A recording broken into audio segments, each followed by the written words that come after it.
मेरे प्यारे साथियों, नमस्कार। दोस्तों, झारखंड में पेशा नियमावली के ड्राफ्ट को लेकर लगातार बहस चल रही है। इस पक्ष विपक्ष के बहस को हमें समझना और राज्य के आदिवासी समुदायों के स्वशासन, संस्कृति और जल, जंगल, जमीन पर उनके अधिकारों की रक्षा के अनुकूल नीति के पक्ष में खड़ा होना बेहद महत्वपूर्ण है। पेशा कानून का लक्ष्य परंपरागत स्वशासन एवं उनके जल, जंगल, जमीन पर अधिकारों की रक्षा, विभिन्न सरकारी योजनाओं, स्थानीय बाजार एवं संस्थाओं पर नियंत्रण व निगरानी करना है।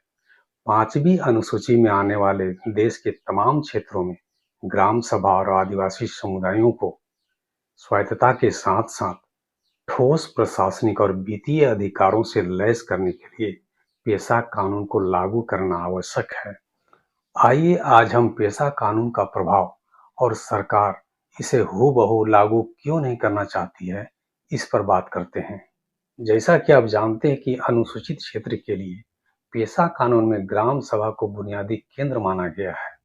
आदिवासी समुदायों की स्वायत्तता और सशक्तिकरण को सुनिश्चित करने के लिए ग्राम सभा को प्रशासनिक कार्यों से संबंधित तमाम अधिकार देकर जमीनी स्तर पर लोकतंत्र को मजबूत किया गया है।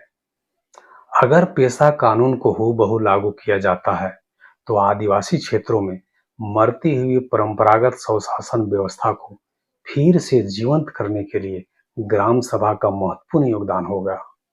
ग्राम सभा मजबूत होगी तो सामाजिक और आर्थिक विकास के लिए योजनाओं को मंजूरी देगी। सभी पंचायतों को योजनाओं, कार्यक्रमों और परियोजनाओं के लिए फंडों के उपयोग का प्रमाण पत्र ग्राम सभा से प्राप्त करना होगा। गांव का पैसा गांव के विकास में खर्च करने का अधिकार ग्राम सभा को होगा। प्राकृतिक संसाधनों जैसे जल, जंगल, जमीन पर पारंपरिक अधिकार प्राप्त होंगे और ग्राम सभा की सहमति के बिना भूमि अधिग्रहण व भूमि की खरीद बिक्री संभव नहीं होगी। लघु वनोपज, बांस, झाड़ झंकार, ठूंठ, बेंत, तुषार, कोया, शहद, मोम, लाह पत्ते या केंदू पत्ते, औषधीय पत्ते, जड़ी बूटियां, मूल कंद का संग्रह व बिक्री का हक जनजातीय लोगों को मिलेगा और इसका मोल भाव तय करने का काम ग्राम सभा करेगी। यहाँ तक कि जिसको लघु खनिज या गौण खनिज कहते हैं, बालू, गिट्टी पर अधिकार ग्राम सभा को रहेगा।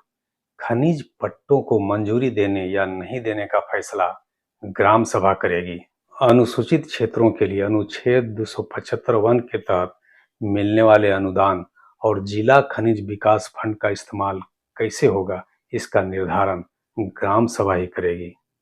इस तरह पेशा नियमों को लागू होने से ग्राम सभा को काफी अहमियत मिलने वाली है, लेकिन प्रभावी ढंग से पेशा कानून को लागू नहीं किया जा रहा है। दरअसल सबसे महत्वपूर्ण बात यह है, सत्ता के विकेंद्रीकरण की बात तो हम सभी करते हैं, लेकिन कोई भी अपने अधिकार में कटौती के लिए तैयार नहीं है। आज हम देखते हैं कि ग्रामीण क्षेत्रों में शक्ति का केंद्र विधायक को माना जाता है। सारी गतिविधियों और सामाजिक आर्थिक क्रियाकलापों का वह केंद्र होता है। उनकी दिलचस्पी नहीं रहती है कि सत्ता का कोई और केंद्र उसके विधानसभा क्षेत्र में बने।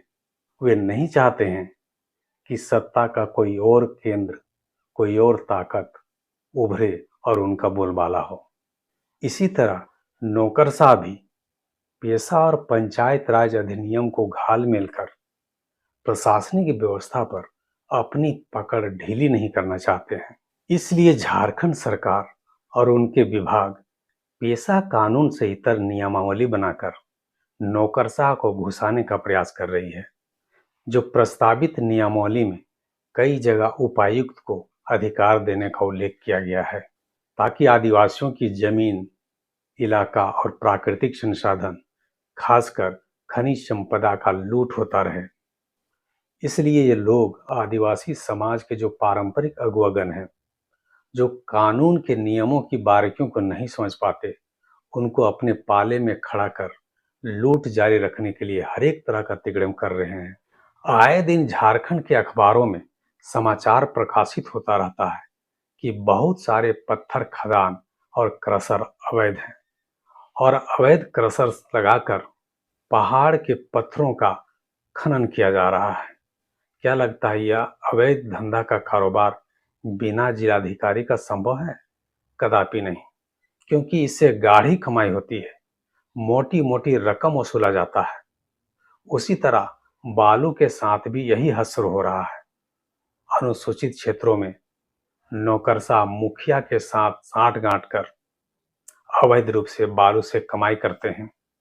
अगर पेशा कानून 1996 अक्षरशः लागू होती है तो पत्थर, गिट्टी, बालू का काम ग्राम सभा के अधीन आ जाएंगे और उनका अवैध कमाई बंद हो जाएगी। इसी तरह district mineral foundation trust DMFT का पैसा जो अनुसूचित क्षेत्रों के विकास के लिए आता है, ये लोग उनका बंदरबांट कर रहे हैं, जो कि भारत के नियंत्रक और महालेखा परीक्षक यानी कैग के रिपोर्ट में आया है कि उपायुक्तों द्वारा अनुसूचित क्षेत्रों के विकास के लिए मिले पैसों का किस तरह से दुरुपयोग किया जा रहा है। रांची में डाक बंगला बना दिया गया है, बोकारो में 24 ओपन जिम खोले गए हैं, तो चतरा में फर्नीचर खरीदा जा रहा है और शौचालय बनाया जा रहा है। यही लूट को ये लोग जारी रखना चाहते हैं। यही कारण है कि वे नहीं चाहते कि पेशा कानून 1996 हूबहू लागू हो। नमस्कार।